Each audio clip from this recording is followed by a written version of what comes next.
Can you guys see that? Yeah, you should. Okay, so I'm here today to talk about maximizing your efficiency through wallet connection libraries.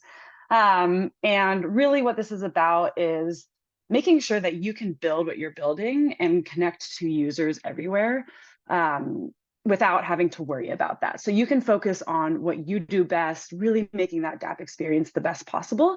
And then the way that users are onboarded with wallet connection is super easy for you and you don't have to worry about it. Oops. Okay, so a little bit about me. My name is Laurence, and these are a couple of photos that kind of give you a little bit of background of who I am. So post-college, I actually became a professional athlete. I was a professional triathlete for a good 6 years. And, I was doing that and raced all over the world.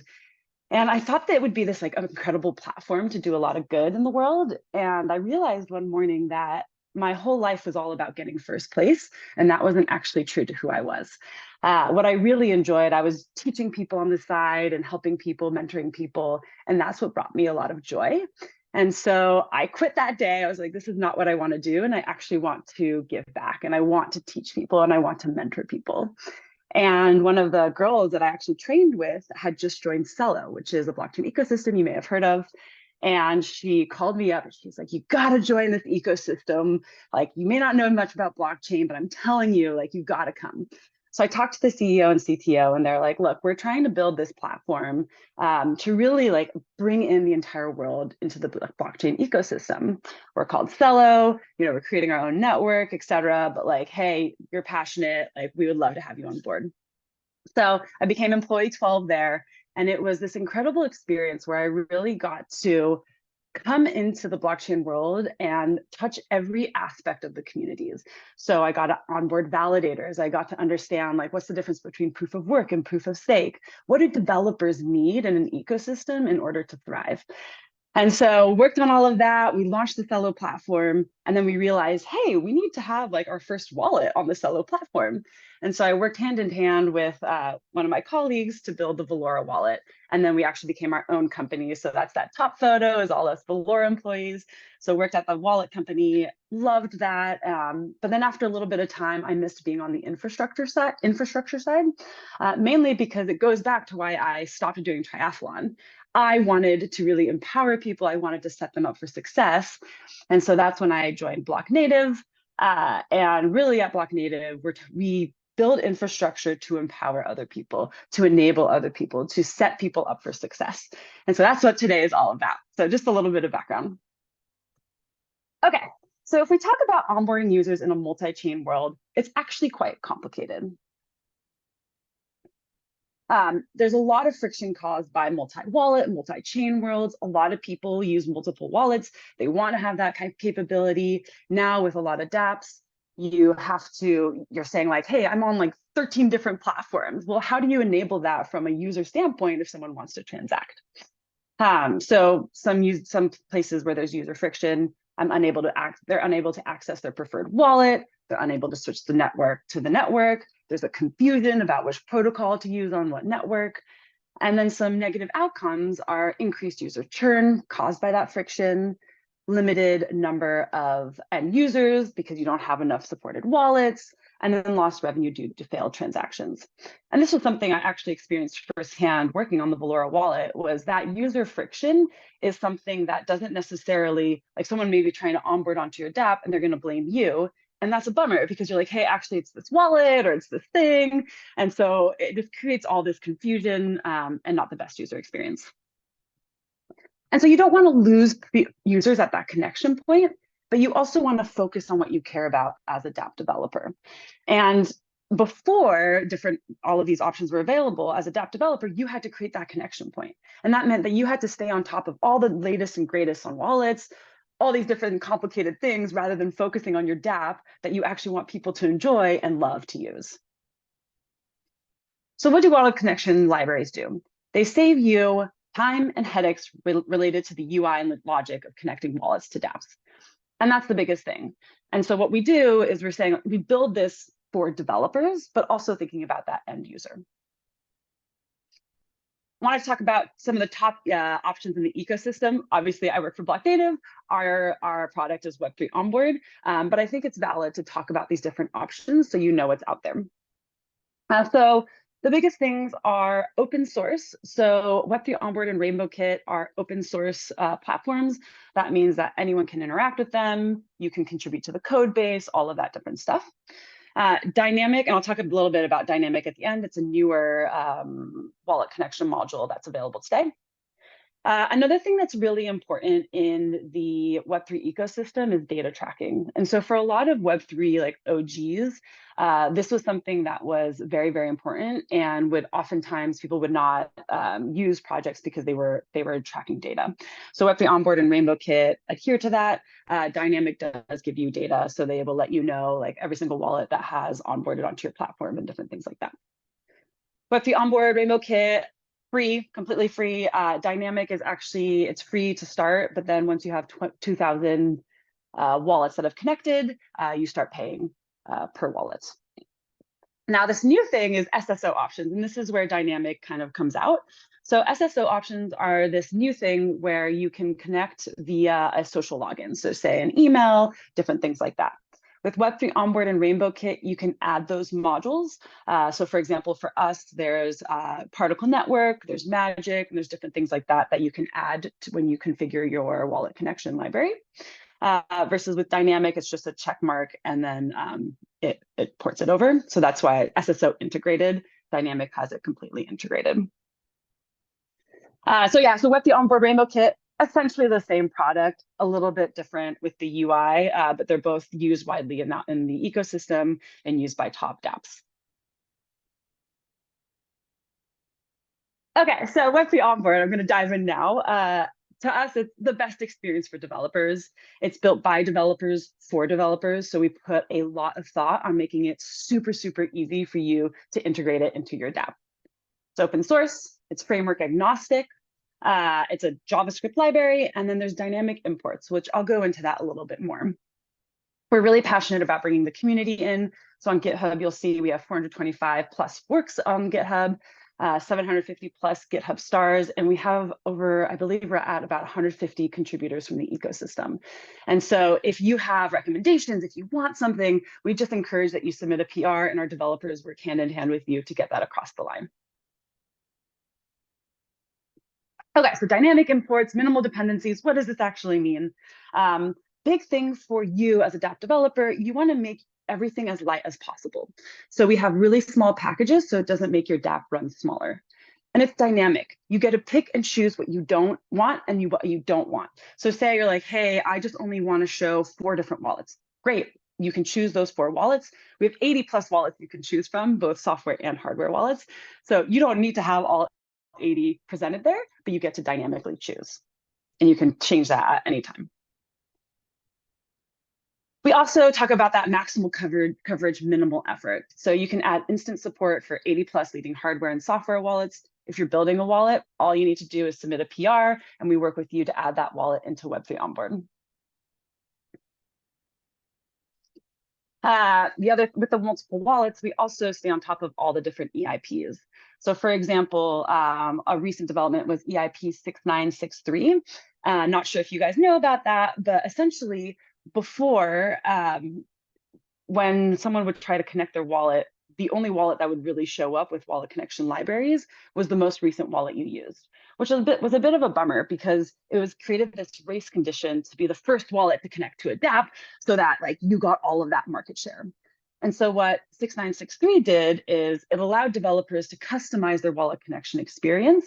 And then wallet providers no longer have to worry about optimizing for this weird race condition that was going on. So that was a really great thing. And most wallet connection libraries now support that. But again, that's a reason why you really want to outsource this so that you don't need to worry about it. And it's free, so it's kind of a no-brainer. Also, we allow people to connect to multiple wallets. So you'll see up here, it says connect another wallet. So your users don't have to only have one wallet, then disconnect and add another wallet. They can really pick and choose in a really easy and seamless fashion. Okay, so I'm going to demo this because I think it shows a lot of what the experience is like if you don't have a multi-network wallet connection library. So I'm going to use MetaMask as an example. Now, if I want to change to the Polygon network, I don't have this here. So I actually have to add a network like this, add a network manually, then I have to, as an end user, add the network name, RPC URL, chain ID, currency symbol, and block explorer URL, which is completely overwhelming. And how you do that is you Google this, you go to add Polygon network, which as an end user, again, I'm like, I know how to do this because I'm in this space, but this is already overwhelming. Then, it shows you here, but you have to scroll down and it shows you everything. So say I want to add the POS mainnet. I would go back to network name. I'd say Polygon POS mainnet. I would have to copy and paste this RPC URL. Sorry, my chat window. And look at that. Oh, now I have a warning symbol that pops up. That's very scary. I have to add the chain ID. Oh, couldn't fetch chain ID. I know this is right because it's here. But again, as an end user, am I sure about that? Currency is Matic. And then I put in my Explorer URL. Oops.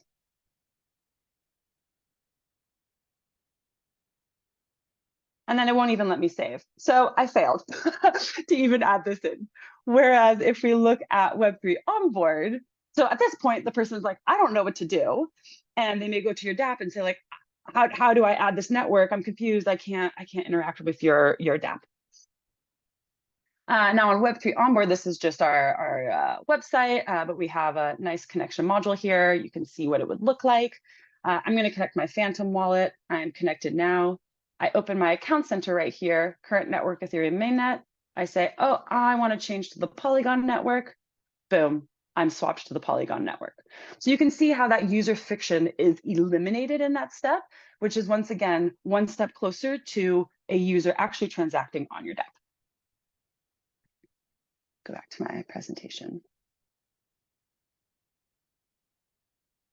And then another thing that you can do with Web3 Onboard, there are notifications you can do to easily improve UX. So one thing that a lot of DApp developers were telling us was when a user transacts and they click submit, what happens to their transaction? It goes into the mempool, when does it get confirmed, et cetera. So what you can do is lower transaction anxiety by visually displaying those transaction progress alerts. Oh, yes. Admit. Sorry about that. Hi, everyone. Sorry, I did not admit you. Whoops. Okay, so you can also do real-time notifications, and that really helps lower transaction anxiety. There's also built-in support with speedups and cancels and all that good stuff. So that's something that you can add on, and we'll go over that.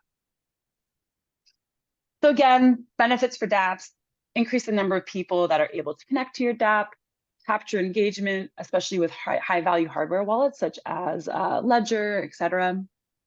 You can really reduce errors caused by users. As we saw in that example, where adding the Polygon network, I wasn't even able to add the Polygon network, which I consider myself someone who's knowledgeable in this space. So I would have to go troubleshoot, and that may make your dApp user just not want to come back. And then finally, lowering that transaction anxiety. Best part, in my opinion, of Web3 Onboard, you can integrate in less than 5 minutes. So if you have your dApp, super easy. We've got all the code, and we'll go over that. It reduces that maintenance overhead and really improves that developer experience. Another thing that I absolutely adore is that we have a React demo that allows you as a developer to play around with the Web3 onboard interface, look at what you can do, what you can't do, before you even put any code into your system. We also have an easy customization tool. It's called the theming tool. And then you can pick and choose wallets and networks that you want. So at this point, I'm going to dive in with you guys. Let me pause and see if there's any questions. Don't see anything in the chat. Okay, cool. So let me put in this link for you guys. So this is the React demo link. And if we open it up, so you guys can follow along, essentially this allows you to just look through everything. Oh, this is something I didn't talk about. So we also have a gas package. This is something what we're known about most for Web3 for Blocknative is gas. We have the best gas prediction tool. So if that's something that you need for your dApp, absolutely like check it out. I can put a link as well. So here you can really look at, selecting a wallet, seeing what you can do. Oh, I have to enter my password again.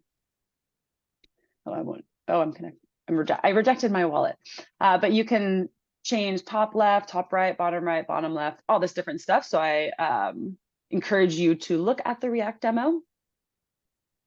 Theming tool is my favorite though. So let's jump into that one. So here's our theming tool. And what you can do, say you have a website. Let's use, I can just go to our Blocknative website. So that's kind of cheating. I can enter my website URL and I can preview this. Oh, with an iframe. You know what? Let me use, no, that's not working. What website should I use? No, anyone have suggestions of a website I should use? I guess I could use the Polygon. Let's see if the Polygon one will work. Polygon. Oh, interesting. Gaming and entertainment. Let's see what this does. I don't know what is going on with my thing. Okay, well, this is what always happens when you do live demos. I think it's confused about what I'm doing. Hold on, let me.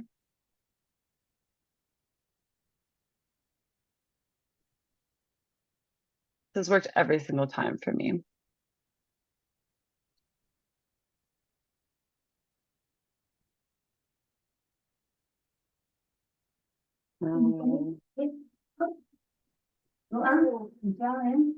Yes. Is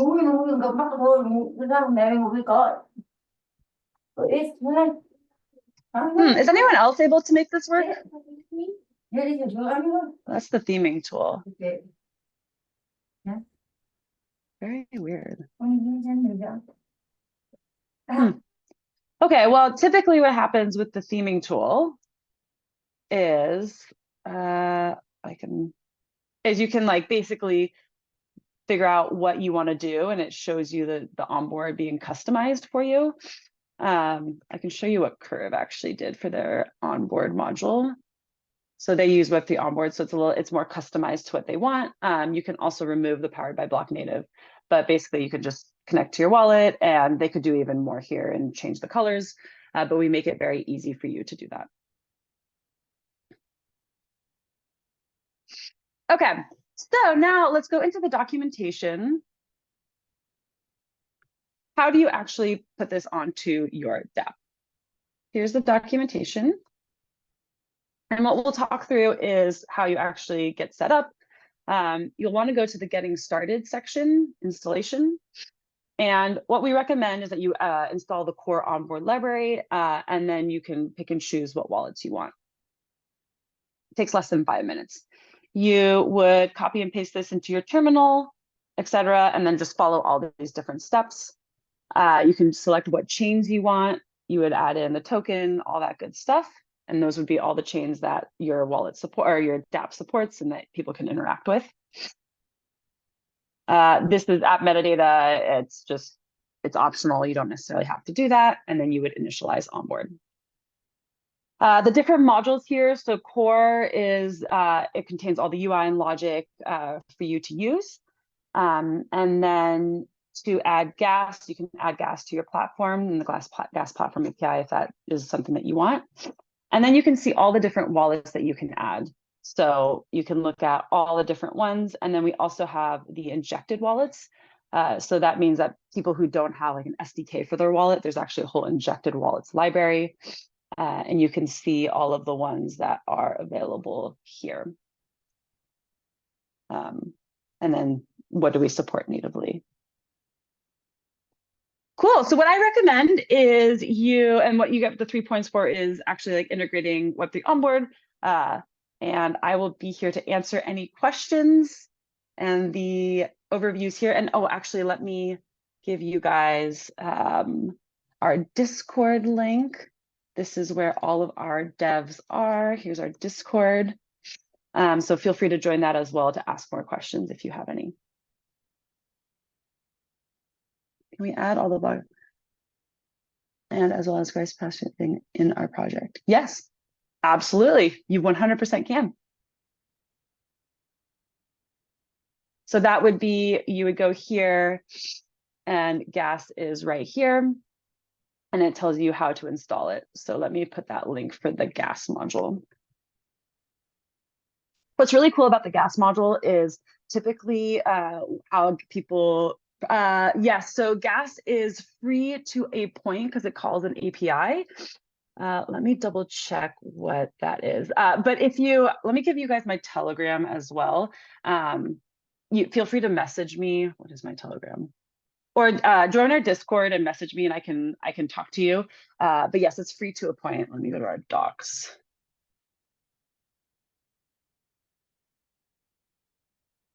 Happy to help everyone out here.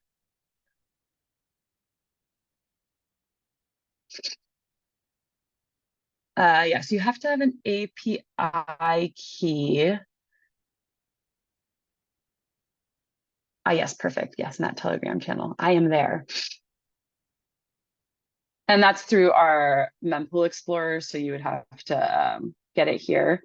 But let me ask my colleague what the price is now.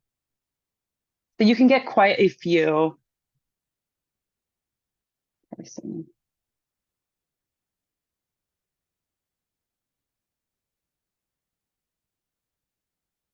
I'm new to Web3 coding, but I'm a crypto enthusiast since 2021. That is a great question. I feel like maybe Annie, you could answer that one better than I can. I think there's a lot of ways that you can start learning. Here, this is like a wonderful place to start learning how to code and do different things like that. There's a lot of resources out there, but really attending workshops and stuff like that helps you out a lot. Oops. Yeah, so you can have in the prototype 1,000 daily events. Let's see, API. Yeah, so you get 1,000 of them. I'm gonna ping my colleague. Let me. Oh, perfect.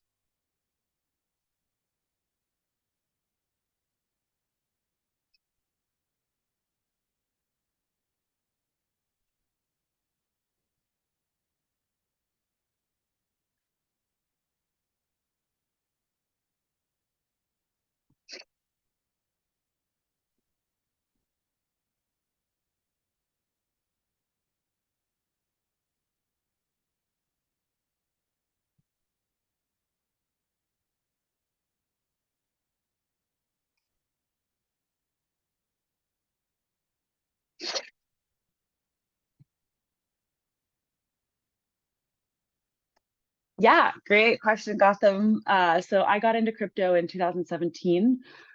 Before that, I was actually a professional athlete, and I realized that like I actually wanted to do more to empower people and bring people up. And that's when I joined Cello in 2017. So I was employee 12 there. Really got to build out that whole entire platform and protocol. And one of the big things with Cello was really making sure that we included people who may not be included back then. They've done a wonderful job of that. So yeah, that's when came in. Then I shifted to going in, working on a wallet called Valora, which is a Cello native crypto wallet. And then I moved to Blocknative about 2 years ago to come back to the infrastructure side.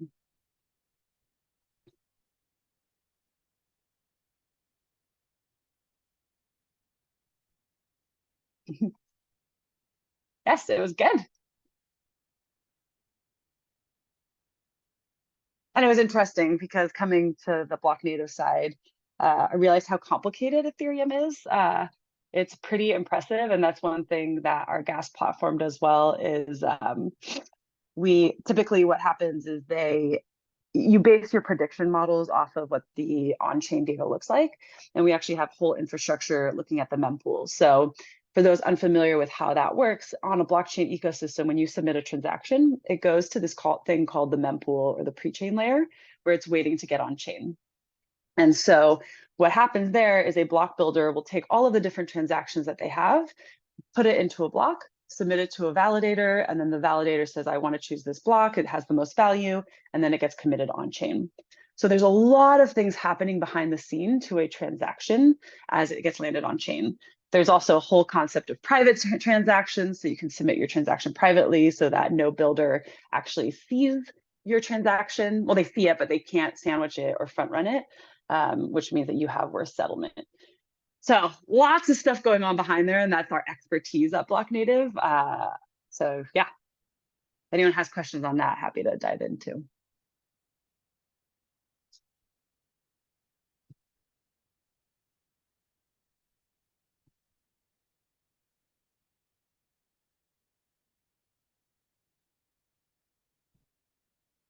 So I'm thinking that what we could do for the next maybe 10 or 15 minutes is just sort of work on our exercises or our exercise. And I know it's like a bit odd to do things in silence. That's totally okay. You're welcome to turn on music or yeah, a little bit of independent work. And I really do want to keep sort of you on camera or on the call, Laurence, for a little while longer, just in case that there's any questions that comes up while everybody's working on their exercise. And then we have you to share your screen and provide a bit of guidance there. And not to worry if there are no questions, that's great news, that everything was a bit more intuitive. That means it's easy to integrate. Yeah, exactly. Exactly. Always a win. Always a win when that happens. And then Laurence will be available on Telegram on the builder chat until 9 a.m. Eastern Standard Time. And then of course, like I highly suggest if you want to learn more to go to the Blocknative Discord. That's always the easiest place to continue your learning. There are dedicated channels for developer discussions, and then you can again sort of advance your learning from here. Yeah, and one other thing I forgot to mention, I do product marketing at Blocknative, and one of the things I'm really passionate about is elevating dApps who are out there and doing things. So if you integrate Web3 onboard and you're like, hey, I would love some more like marketing and co-marketing, we're happy to do that with Blocknative. We do a lot of community calls, and we really like to make sure that everyone sees the wonderful work, and especially with like all of you females and what's going on here, like I am so pro that. So reach out if you've got something you're developing. I'd be more than happy to help out with getting you more users. But yeah, I'll stay on and answer any other questions. How do you manage time in Web3? Yes, how to be productive. I think that's a really great question. I grew up as an athlete my entire life, so I kind of learned how to, manage my days. And I think it's really important to, like, when you come to work, you're coming like being very focused and having that time. And something that I learned throughout my career. So when I joined Cello, I was very much just like only work. And what happened was I quickly burned myself out. And it was really important for me to have more of that work-life balance. And that also helped me prioritize what's actually important and what is not important. So being able to say, like, hey, these are the things that are going to move my business forward. This is what's going to really amplify what I am doing versus doing lots of different things and not being organized. And then all your time is gone. So how I manage my work-life balance is on Sunday nights, I look at what I have for the week and I say, okay, these are the things that are really important. I list them out. Here are the things that I want to do during the day. And throughout the day, okay, I did this, things come up, so that's totally fine. And then one of the biggest things that's helped me is on Fridays, I write up everything that has happened and what we're working on for the next week. Because then when it comes Monday, if I don't do that on Monday, I'm like, what did I do last week? Like, what do I have to do this week? So that's been a really big unlock for me. But what's difficult in Web3 is a lot of things are happening and everything's changing, everything's moving. So you can quickly get caught up and get overwhelmed with those different things. So it's definitely a delicate art, and you're going to miss some things. I feel like the biggest thing is like 1 hour is like a month in or 1 month is 1 hour, however you say that in the blockchain world. There is a lot of noise, exactly. So being really clear to yourself on like, what do you actually care about? What are the things that you're going to see? Seeing the noise, but then also being able to say, okay, now I'm going to focus. Totally agree. I want to plus one that. Like every day there's a new technology, and that's the most incredible part of all of it, right? It's like yesterday was ZK, and then now we're like for scalability, and then all the rage right now is like ZK for privacy, and like what is ZK again? Yeah, exactly. We work with a lot of L2s and oh my goodness, it is, we got a new L2 and I'm like, this works completely differently. Like, oh my Right. goodness. Yeah. Oh, Like a new layer one also with its own language every week that's yes, launching. So I mean it's the best and the most um I guess like overwhelming thing about it. absolutely. And I think that's really tough for a app developer as well, is like figuring out what chain do you actually want to launch on, like what are you going to do? So I empathize. You guys are going to do great. And like, it's really just choose it, be like really solid with your direction. Just like, hey, I got this. And don't be afraid to reach out to people. Like, I'm always here, happy to help out, happy to talk through different things. Um, and like build up your community because we're all feeling the exact same things. Maybe we don't vocalize it, but like we've all been there. Yes, lots of narratives.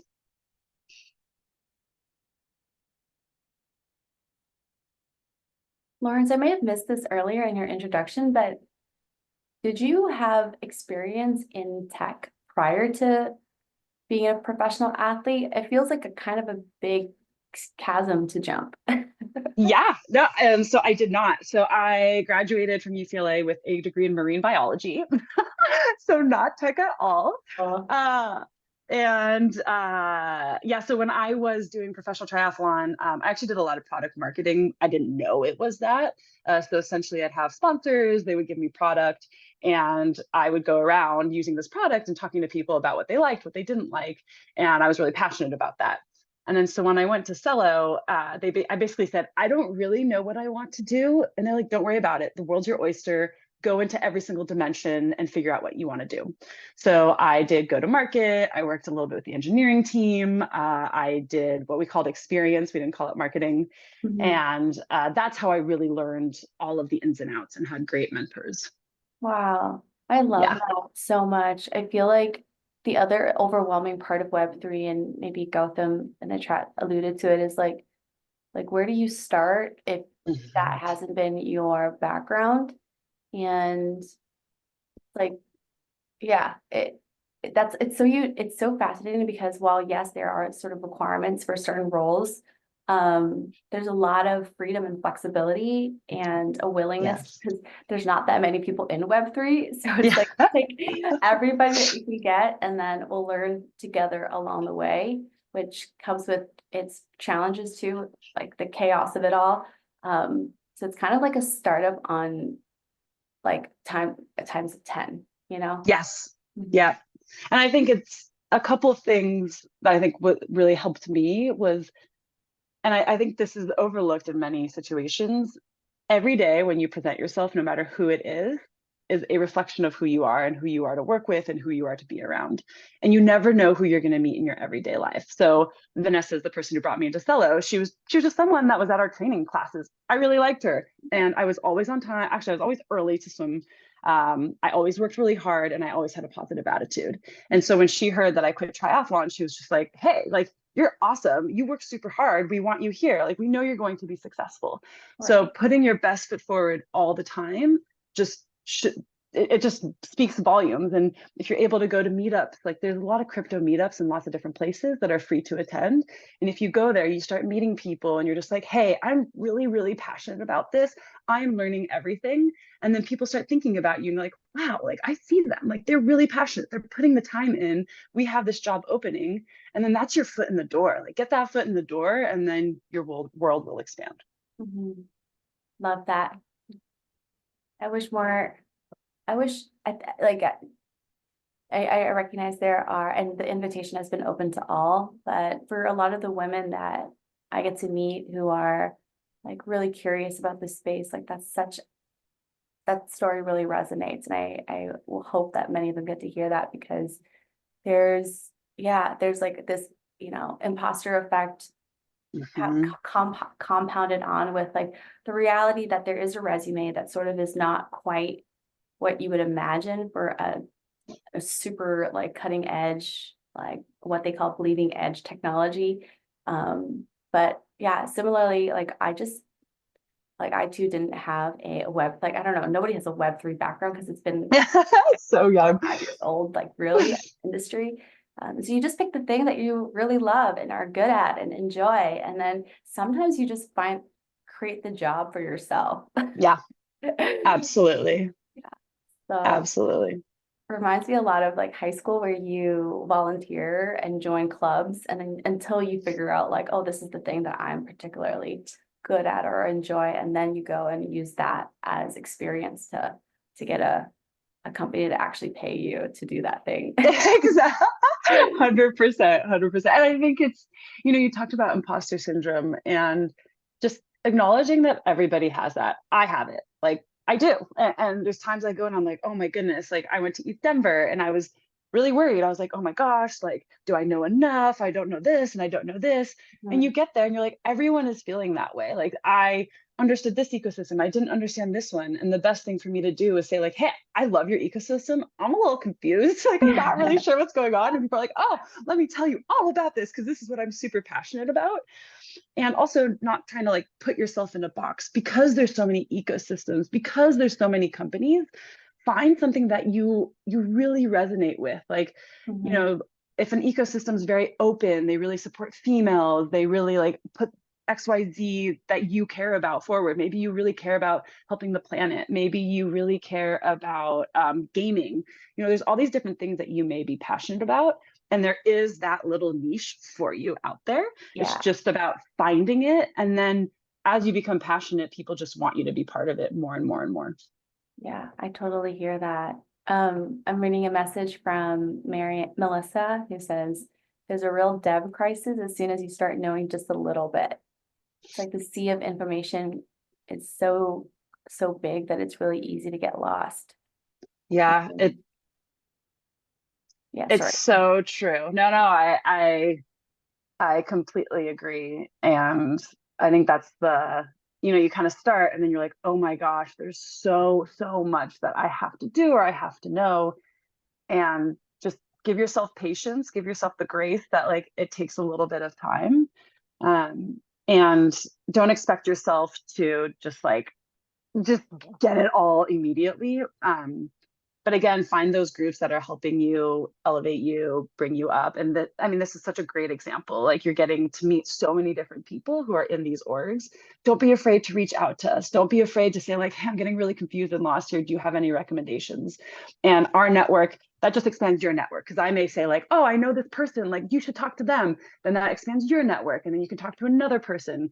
And so that's super helpful. Mhm. I love something that you mentioned earlier about sort of selecting an ecosystem based on values. I use this example like for myself, mostly when I was first entering Web3 and trying to make sense of it all, that like a blockchain is a lot like a country. And Hmm. there's like, there's governance, there's an economy with its own currency, which is the token, and um, and sort of rules of the land, which is like the governance piece of it all. And some countries operate in, I mean, very differently than one another. And I Mhm. never really, and yeah, sorry, I'm rambling because I'm thinking about the word values. And you're right. Like it's not on a piece of paper for someone to see, like, hey, this ecosystem is XYZ, but it is how they show up, like in the community, like which employees are they advancing? Which initiatives are they funding and Mhm. supporting? And you can pick and choose there. And I think becoming an expert in one field might be your best bet. And Yeah. allowing like your shared values to connect with that and drive that learning. Totally agree. And something that I've learned a lot in the past probably 6 months is kind of finding that ecosystem if you're building a dApp. So for example, optimism, I'm a wannabe ambassador right now. So again, like I'm super, like we've been working with optimism. I've been really excited about like what they've been funding and what they've been doing. And so I was like, how do I actually become more part of that community? And I saw that I could become an ambassador. And there's all these different things that I need to do. And that's part of me being more part of their governance process. So now I'm doing that. And then Cello obviously is near dear to my heart because that's where I started. And they have tons of public calls. So I'm starting to join those and just seeing what they're doing. And again, that's just, I'm another face. And if there's a forum post, I put down questions like, hey, why are you doing this? Oh, I'm interested in this. Oh, I'm building this DApp. That's how you start getting in those ecosystems. So then say you're like, hey, I absolutely love Cello. You go up to them, you see a recruiter, for example, there's a role you're interested in, and you're like, hey, yeah, I've been super involved. I saw your forum post. I know that you're working on this. That's music to everybody's ears. They're like, oh, you're actually passionate about what we do? Of course we want you. You're not going to have to be onboarded for like 6 months. You're already understanding what we're doing and you totally vibe with us. So that's also super good to do. Yeah, excellent advice. OP Maxi here, amazing. I love it. Yeah, I think anchoring it into like real world values too. So the organization that outside of F3I am a part of is Alio. And for me, when I had learned about, of course, like the opportunity that comes with blockchain technologies like decentralization, and in order for decentralization to really work, there's got to be a complete public visibility of information. And while I thought that was so exciting and so exciting, there was also this like question in my mind about like solutions that could be decentralized for groups that I belong to. So like women of color who come from immigrant women of color. And so like the safety of my information and the safety that comes with like the disclosure of that information or it going sort of to the wrong places. And so, yeah, the idea that maybe we could make some of this private or there's like a gradient of privacy is what really drew me to joining that ecosystem. And so in many ways, like I think Cello and when I was first learning about all the different ecosystems too, were very sort of eco driven. There was a lot of like investment in also like diverse more like diverse groups and organizations that I was noticing as I was traveling to different events. And so it's kind of easy, like in those ways, anchoring it back to what's important to you and then finding an ecosystem that really meets that. Because you're right, like everybody, I feel like I couldn't tell you anything about most blockchains, but the Yeah. few that I do know about, I feel very confident in, and it makes the rest of the learning a little more intuitive, like why we would need wallet connection libraries, why we would need yeah, as an example. Yeah, I totally agree. And it also makes your life easier. Like I talk to people, so I horseback ride, I have a horse, and I often give this example where I'm like, either I could like go off and create like a YouTube channel about gardening. Like, and I see, and I'm like, I'm not passionate about it. It's a chore every single day. Like, I don't really want to do this. Or I could go start a YouTube channel on horseback riding, which is something I'm passionate about. I do every day and I love absolutely. And so when you look at the blockchain ecosystem, you may be like, oh, there's like a lot of excitement over here, but it's not something I'm passionate about and it's going to be a sludge. Or you may be like, hey, I'm super, super passionate, like for your example, about funding female founders, about making sure they have everything that they need. What can I build? And where is that community already forming that I can do that? It was something at Cello we were really passionate about. We actually had this criteria that any conference that we went to and anyone that would go on stage, there had to be at least a female or else we would not go to the conference, which I loved. And it was the only reason I was able to advocate for that was because I was part of a company and an ecosystem that already valued it. Because I could have gone in and been like, hey, I really don't think we should attend these conferences where it's only males on stage. Like that's not elevating the ecosystem. And that's something I'm passionate about. And they could have been like, no, it's important. But instead, what they said is like, absolutely reach out to the director of whoever's organizing it. So that's what I would do. I'd email them. I'd say, hey, I don't see a single female on here. Like, what are you guys doing about that? And it was great to start that dialogue with people so that it was top of mind next time they did a conference, was like, hey, we really need to be intentional about these things because we can't make change if we're not intentional. Yeah. Oh, love that. I know how easy it is to not pay attention to those details. Especially with, again, all the things that are happening. But when you, yeah, when you like, those are the things that are really going to catalyze the biggest changes. And we definitely experienced that too. Like the first event that we had hosted was in Vancouver. It was this large conference, and I don't know what I was thinking. I was like so audacious, like 1,000 women in Vancouver, where the blockchain ecosystem is maybe 100. So they were not crazy. Like the sponsors that we reached out to were not crazy when they said, like, are there 1,000 women that would come? And we just like, we already created the marketing material that's going to say 1,000. So like, we need to figure this out quickly. And so all it took was like the community of women who were organizing it to sit in a circle and like talk to each other about what would motivate us to go to our conference. And, it was such a no-brainer to have paid childcare, or like Yeah. childcare, offer safe travel and accommodation, to pay every woman who was coming on stage to speak. And then of course, like the women came with their mothers and their daughters and their aunts, and we had fathers driving across the country border with their, high school or like teenage daughters to be a part of the experience. And we ended up with 1,300 women. Oh my God, that's I amazing. know. I was like, there are 1,300 women who are interested. Wow. But that's all that it took, was just thinking about how we might like design this in a way for women to feel comfortable enough and supported enough. And yeah, the whole theme was like what the F is, and then how the F. So we would have like what the F is DeFi, and then immediately after, like, how the F do I set up a wallet? So I love that.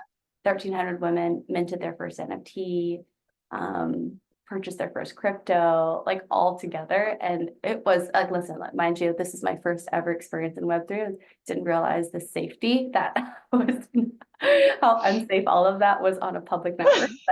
But you live and you learn.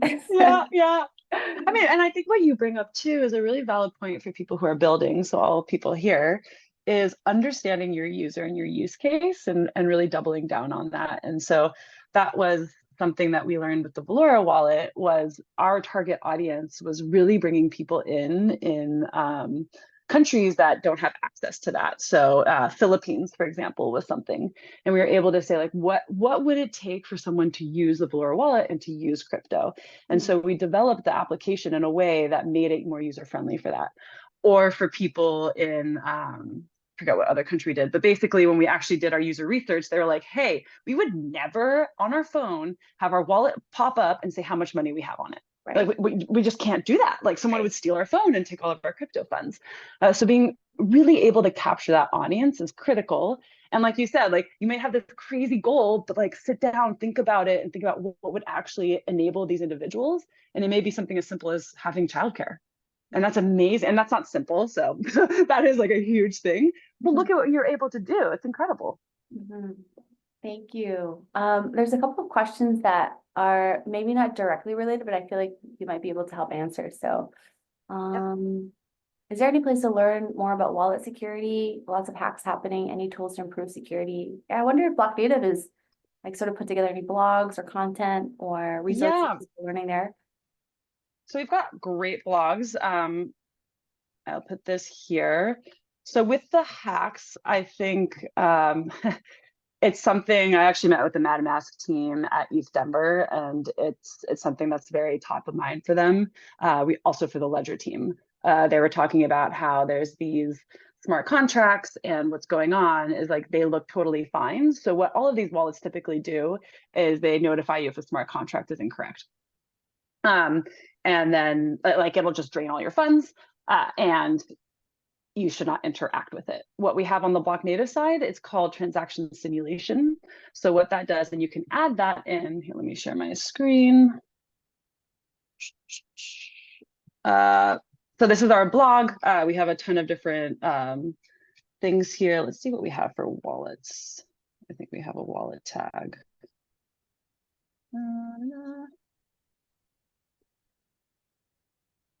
It's not something we super focus on in terms of like helping people with wallets to understand that. But what we do have is transaction simulation. So if we go to onboard, this is something that you can also add to your transaction preview, sorry. And so essentially what this does is a user can simulate their transaction. So we'll pretend that it sends the transaction. And this, we are able to do this because we have access to the mempool. And it'll say like, hey, you're expecting to swap 100 ETH to this using this smart contract, and your wallet will now have zero balance. And as a user, you can say, oh, no, no, no, that is not what should happen. So it reduces that transaction anxiety. So transaction preview is a fantastic tool to do that. And users have really, really liked that. So let me put this in the chat if you want to add that to your onboard library. And also I got the response for the gas API. I don't remember who asked that. It is totally free for Web3 onboard users. So that is also great to know. I just got my MetaMask drained by Injector.js from, oh no, Melissa, I'm so sorry. Yeah, you really have to double check any website pages. It's really unfortunate. I would also caution, like with Discord and stuff like that, there's a lot of people. I just had this happen to me. I was on a Discord channel, I forget what ecosystem, and they're like, it's like, oh, I need help with this. And someone responded, they're like, oh, I can help you, click on this link. And I was like, why would I have to click on a link? And then they DM'd me and they're like, oh, give me this information. And so what I did is I stopped, I messaged an admin and I was like, hey, is this person like legit? And they're like, oh no, thank you so much. And they deleted them. So you have to keep on your toes. It's unfortunate. All of your money. Oh, I'm so sorry, Melissa. That is just, yeah, I feel for you.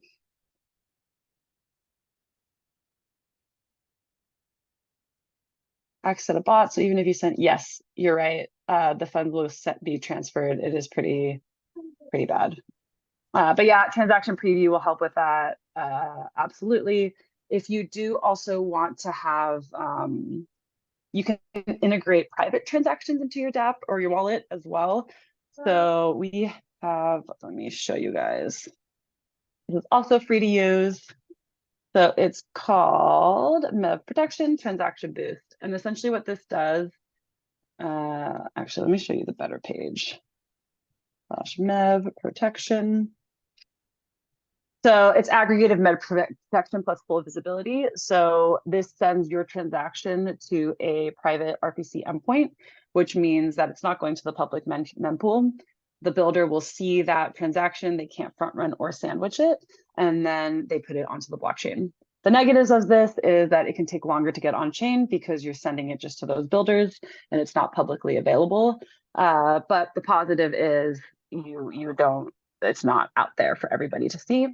The cool thing about Transaction Boost is you do get full visibility, so you can see what's going on with your transaction, whereas other protection RPC endpoints just, it goes off into the ether and you have no idea what's going on.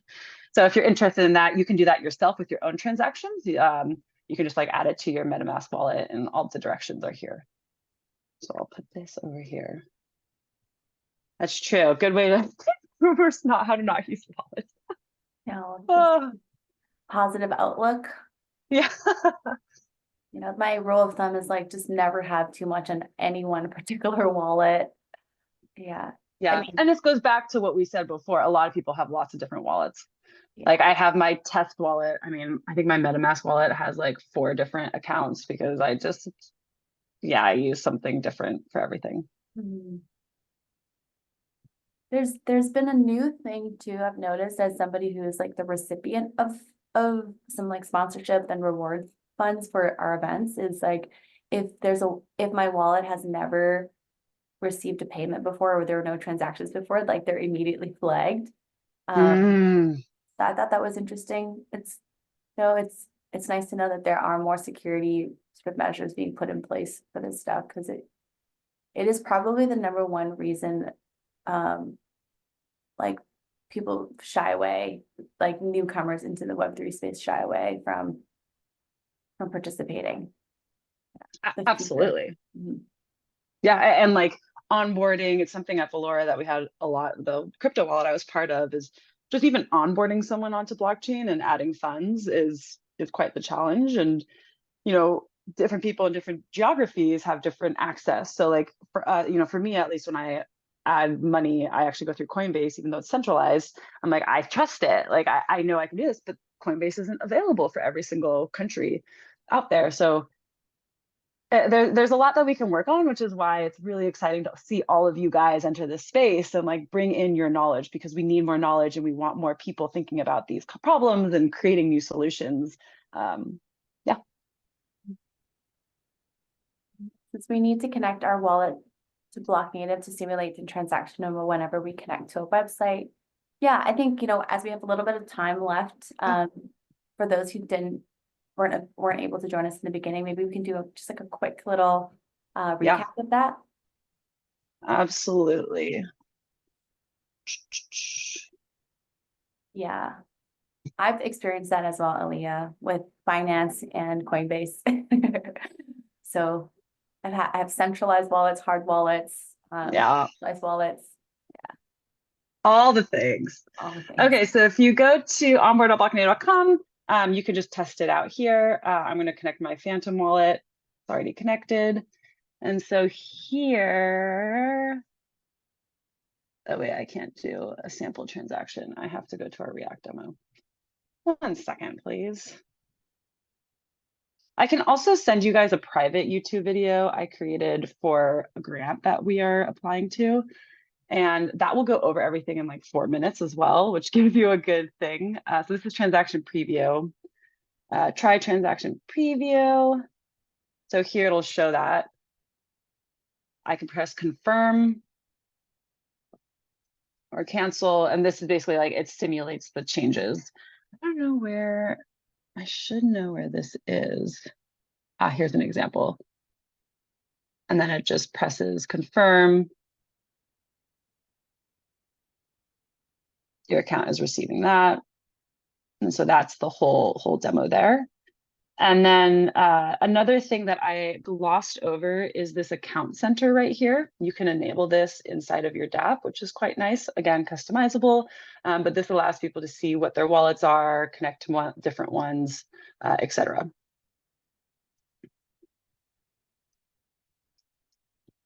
The YouTube would make sense. Yeah, let me grab that. You guys are going to see my whole channel. Oh.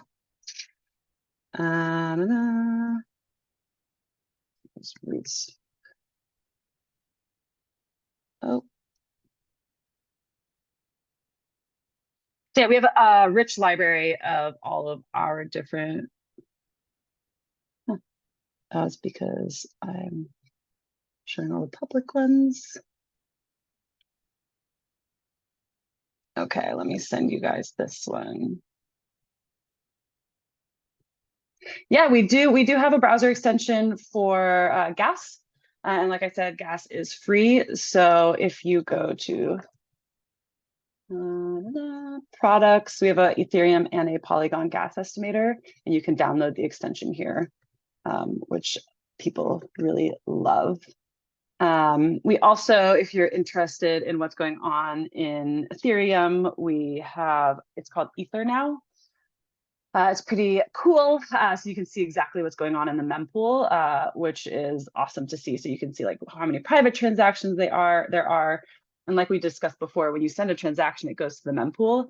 And if you go to Transaction Explorer, you can actually see those being built in real time, which is, yeah, the gas tracker UI is amazing. I adore it as well. You can see all of these transactions are in the mempool and then how they were blocked. So this was a block that was built.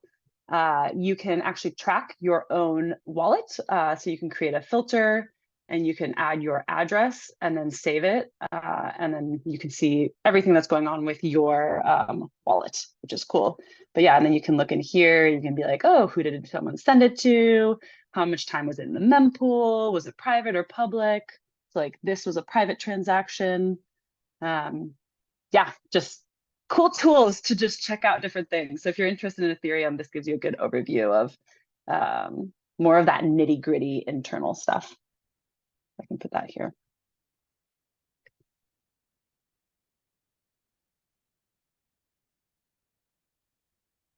And I put the video. Okay, perfect.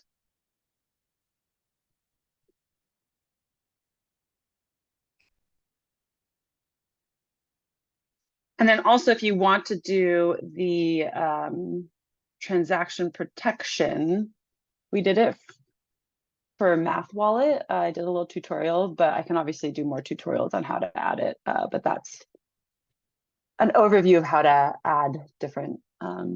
I think I might have done it for MetaMask too.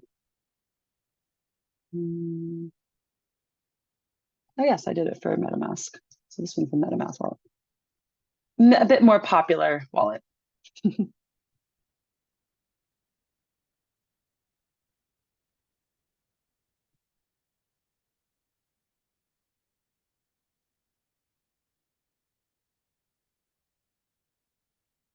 Gotham, hopefully that answered your question on the browser extension.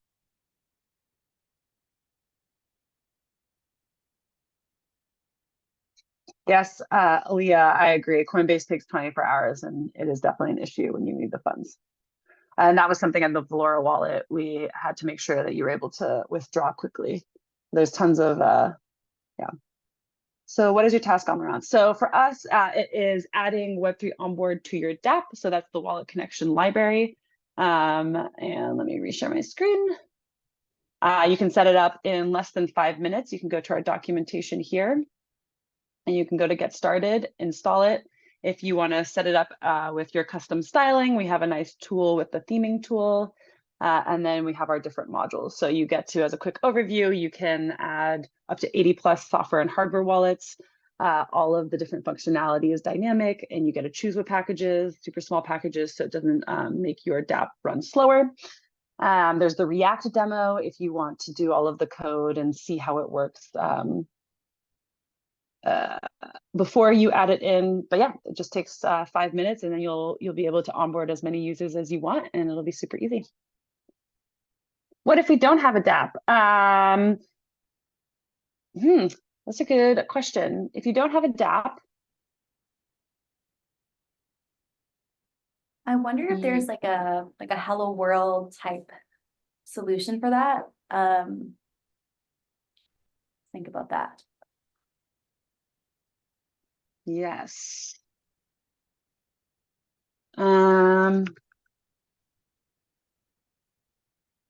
Maybe we can get back to you, Aaliyah.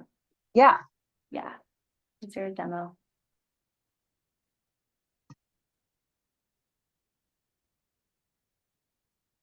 What do you mean by like a demo? I still want to integrate it. Yeah, I would say like some probably generic code that we could repurpose and have that be that one that we copy or duplicate, and then have the participants then integrate the wallet to that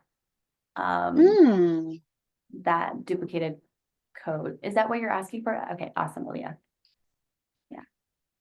That's a great question. I will ask the lead engineer. Yeah.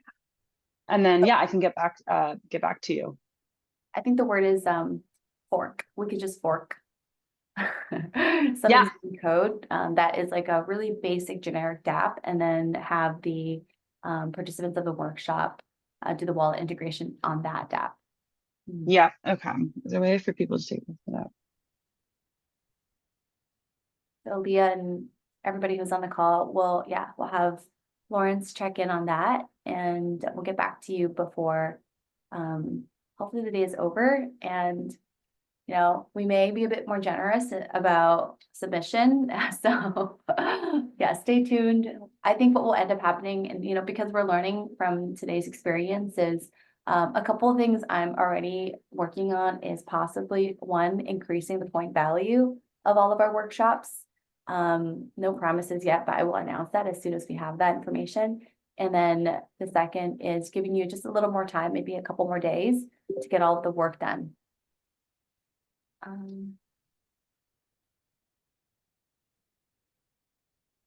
Laurence, is there anyone by chance in the waiting room? I just want to make sure. Oh, yep. Admit. Oopsies. Share the link.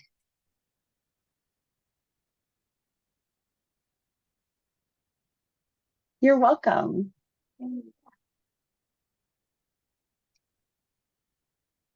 I'm happy to be here. I love the shamelessness of airdrop hunters. Like, Yeah. listen, you stay shameless. I'm proud. I'm proud. It's I mean, so so this hard is to a great example of someone who joined Blocknative. And this is the question before, like, how do you enter? So our web guy, he is a huge airdrop farmer. He's like a trader, and he's used our products for forever. And we posted a job listing for having like a website design person. And he messaged us. He's like, "Look, I adore your product. Like, I use it 24/7, and this would be a dream job for us." And when we interviewed him, we were like, "You already know everything? This is incredible." And he was stoked because he's like, "Yeah, now I get this for free, and this is amazing." And so, like, again, there were other candidates, but because he was so passionate about what we were doing and he already knew the suite of products that we had, it just was way better. Versus, like, at one point, someone interviewed at Valora actually. And in the interview process, I was like, "Okay, tell me like about the Valora wallet. Like, what do you like? What do you not like?" And she was like, "Oh, well, I've never downloaded it." And I was like, oh, interesting. "Okay, and it's interesting because I think it's important for us to all put our best foot forward and understand that if you want to get a job in an industry and come in there, be passionate about it. Do that due Right. diligence where you like understand that." So, Yeah, totally hear that, and I couldn't agree more. There's but yeah, in once also again, just for the wallet thingy, if you do have a wallet or you're creating a wallet, super easy to get integrated with Web3 Onboard. You'd go to our GitHub. I actually skipped this part of the presentation. So on our GitHub, oh, let me go to our GitHub. GitHub. Web3 Onboard is here. And then all of the pull requests are like from the community and different things like that. And so you can just submit a PR and then we'll integrate for you. And again, the open invite as well is just, hey, like we like to support the ecosystem and really propel wallets and dApps and different things like that. So hop into the GitHub if you have something that you want to be added to Web3 Onboard. Sorry, I interrupted you, Annie. Oh, no, no, no, no. I mean, I was just saying, I was just gonna say, like, this is how, and these are the kind of workshops that lead to roles at Blocknative. Yeah. Yeah, exactly. Now you can come in and be like, "I want to be interviewed by Laurence and I attended her workshop." Yeah. Learning so much about career. I'm glad that we got to this part of the presentation. So in addition to the technical, there's a lot of like I would say in addition to the hard skills, there's also the soft skills. And so really appreciate you today, Laurence. Yeah, of course. Okay, so the developer, he responds like, "Yeah, you could probably use the create React app boilerplate and follow the steps here." Cool. So I'll write this up a little. Oh, here you go. And then there's this. So let me write this up a little bit cleaner, I think, Annie, and then I can share out so it's like a little bit easier for people who don't have a dApp that they can do it. Yeah, that sounds good. Well, we'll send out, I mean, all of the resources that you'll need. We're keeping notes of all of them, will be available to you before the end of today. We'll also drop them in Telegram. It'll be in the chat. But yeah, it sounds like anybody who doesn't currently have a dApp, we have a solution for, so stay tuned for that.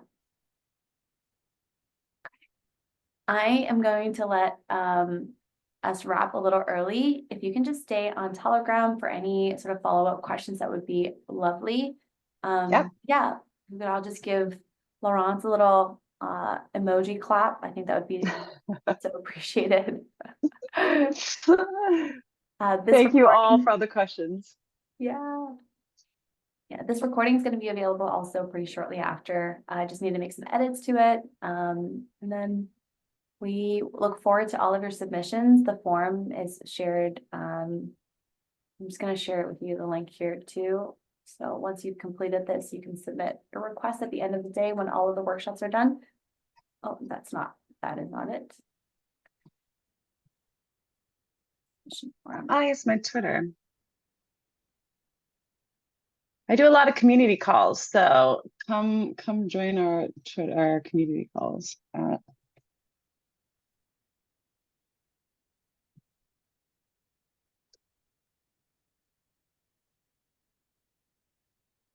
guess I can actually put the link.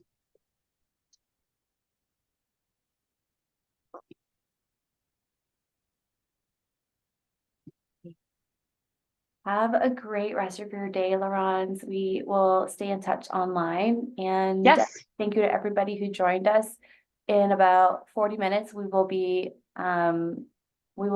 with Artie Villa, who is a ex-Weizentrail, ex-Coinbase software engineer, is the co-founder of Outpaint, a stealth mode startup in the Web3 space, and she is going to teach us about how to build frames on Farcaster. So really, really fun stuff that. Oh, that's great. Yeah. Okay, see you all shortly. Cool. Thank you all. Bye. Bye.